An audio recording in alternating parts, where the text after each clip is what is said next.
بہت سے لوگوں کو اشکال ہوتا ہے کہ یہ جو ذکر اللہ ہے نا، معاذ اللہ یہ ٹائم ویسٹنگ ہے، نہ ہم کوئی ترقی کر رہے ہیں اس میں، نہ ہم انسانیت کی خدمت کر رہے ہیں۔ اب آپ جتنا دیر ذکر میں لگاتے ہو، یہ لا الہ الا اللہ کی تسبیح کتنی مزیدار ہے، لا الہ الا اللہ وحدہ لا شریک لہ لہ الملک ولہ الحمد۔ بعض روایات میں یحیی و یمیت بھی ہے، بعض میں اس کے بغیر بھی ہے، یحیی و یمیت وہو حی لا یموت وہو علی کل شیء قدیر۔ یہ حدیث میں آتا ہے جس نے 100 دفعہ صبح پڑھا تو کوئی شخص اس سے زیادہ نیکیاں اپنے اعمال میں جمع نہیں کر سکتا سوائے اس شخص کے جو 100 سے زیادہ دفعہ پڑھ لے۔ ابھی جو ہمارا پڑھا لکھا طبقہ ہے نا، وہ کہتا ہے یار یہ ٹائم ویسٹنگ ہے۔ یہ کیا ہے بھائی؟ اتنی دیر میں کسی غریب کو کھانا کھلا دو، کیا خیال ہے؟ آپ نے دیکھا ہوگا نا، کچھ لوگ مسجد میں بیٹھے ہوتے ہیں، لا الہ الا اللہ لا الہ الا اللہ ذکر کر رہے ہوتے ہیں۔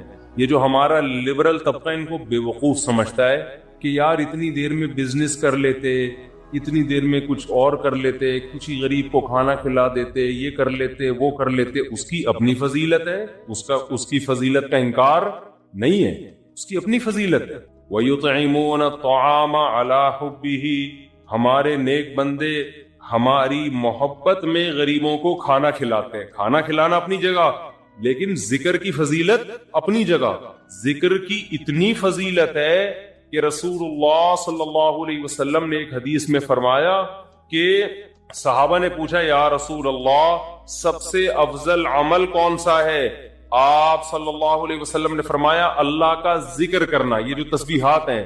صحابہ نے عرض کیا یا رسول اللہ کیا جہاد سے بھی افضل ہے؟ یعنی ہم تو فرسٹ ٹائم سن رہے ہیں، ورنہ ہمیشہ ہم نے سنا سب سے افضل عمل کون سا ہے؟ جہاد ہے۔ آج ہم فرسٹ ٹائم سن رہے ہیں کہ سب سے افضل عمل کون سا ہے؟ ذکر اللہ۔ آپ نے فرمایا جہاد سے بھی افضل، یہاں تک کہ تم اللہ کے راستے میں گھوڑا لے کے نکلو اور تمہارے گھوڑے کی ٹانگیں کاٹ دی جائیں، اس سے بھی زیادہ افضل ہے کہ اللہ کا ذکر کرو۔ اب علماء نے تطبیق دی ہے کہ بھئی زیادہ تر حدیثوں میں تو ہے کہ جہاد افضل ہے، لیکن اس حدیث میں کیا آ رہا ہے؟ ذکر افضل۔ تو تطبیق یہ ہے کہ ثواب کے اعتبار سے تو جہاد ہی افضل ہے، ظاہر اس میں قربانی زیادہ ہے، لیکن ذکر کو افضل اس لیے قرار دیا گیا کہ جہاد کا مقصد بھی کیا ہے؟ لوگوں کو اللہ کی یاد اور اللہ کی عبادت پر لانا۔ تو مقصد کے اعتبار سے کیا چیز افضل ہے؟ ذکر، کیونکہ جہاد مقصود نہیں ہے، ذریعہ مقصود ہے، جہاد مقصود نہیں۔ کیونکہ فقہا لکھتے ہیں کہ جہاد میں کوئی بھی کام ایسا نہیں ہوتا جو اللہ کی پسند کا ہو، کیونکہ خون خرابہ ہے، اور خون خرابہ قرآن کیا کہتا ہے؟ اللہ کو پسند نہیں ہے۔ چاہے کافر کا خون بہے، چاہے مسلمانوں کا بہے، اللہ خون خرابے کو پسند نہیں کرتے، لیکن اس لیے خون خرابہ پسند کیا جا رہا ہے کہ اگر یہ نہیں ہوگا تو تمہارا خون خرابہ ہو جائے گا، پھر صحیح ہے نا، کفر غالب آ جائے گا اور فساد، زنا پھیلا دے گا دنیا میں، برائی پھیلا دے گا۔ اس کی مثال ایسے، آپ کی باڈی میں کوئی کانٹ چھانٹ کرے اچھا کام ہے، لیکن جب پھوڑا نکل آتا ہے تو وہ پھیل نہ جائے، کینسر نہ بن جائے، تو بالآخر اس کو آپریٹ کر کے نکالنا پڑتا ہے۔ گردہ نکال دیتے ہیں ڈاکٹر۔ اب کسی کا گردہ نکال دینا، اس کی کمر کا آپریشن کر کے، یہ کوئی بذات خود اچھا کام ہے؟ برا کام ہے، لیکن بھائی وہ مجبوراً اس لیے کرنا پڑ رہا ہے کہ یہ گردے میں کینسر کی رسولی بن گئی ہے، یہ نہیں کاٹا تو دوسرا بھی خراب ہو جائے گا۔ تو جہاد کا تمام فقہا بیان کرتے ہیں بذات خود یہ فساد ہے، زمین میں ایک فساد ہے، لیکن اس کو پسند اس لیے کیا گیا ہے کہ یہ نہیں ہوگا تو اس سے بڑا فساد ہوگا، ورنہ اللہ زمین میں فساد کو پسند نہیں کرتے، خون خرابے کو پسند نہیں کرتے، چاہے وہ کافر ہی کا خون خرابہ ہو۔ یہی تو وجہ ہے کہ جب اللہ نے فرشتوں کو بتایا کہ میں ایک مخلوق پیدا کرنا چاہ رہا ہوں آدم، تو فرشتوں نے کیا کہا؟ یسفک الدماء، یہ زمین میں خون بہائے گا۔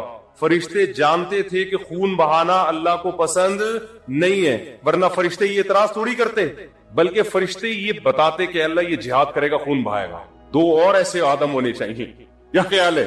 فرشتوں نے کہا وَيَسْفِكُ الدِّمَاء، یہ بم بنائے گا، ایک دوسرے کو مارے گا، میزائل بنا کے مارے گا، ابھی نندن کو چائے پلا کے واپس بھیجے گا، یہ بڑی تباہیاں پھیلائے گا دنیا میں۔ تو اللہ میاں نے اس کا فرشتوں کا جواب نہیں دیا کہ اچھا ہے نا خون بہائے گا تو صحیح ہے نا، نہ یہ نہیں کہا۔ اللہ نے کہا اعلم ما لا تعلمون، ٹھیک ہے تم نے اس کی ایک بیڈ کوالٹی بیان کی ہے کہ خون بہائے گا، لیکن اس کی کچھ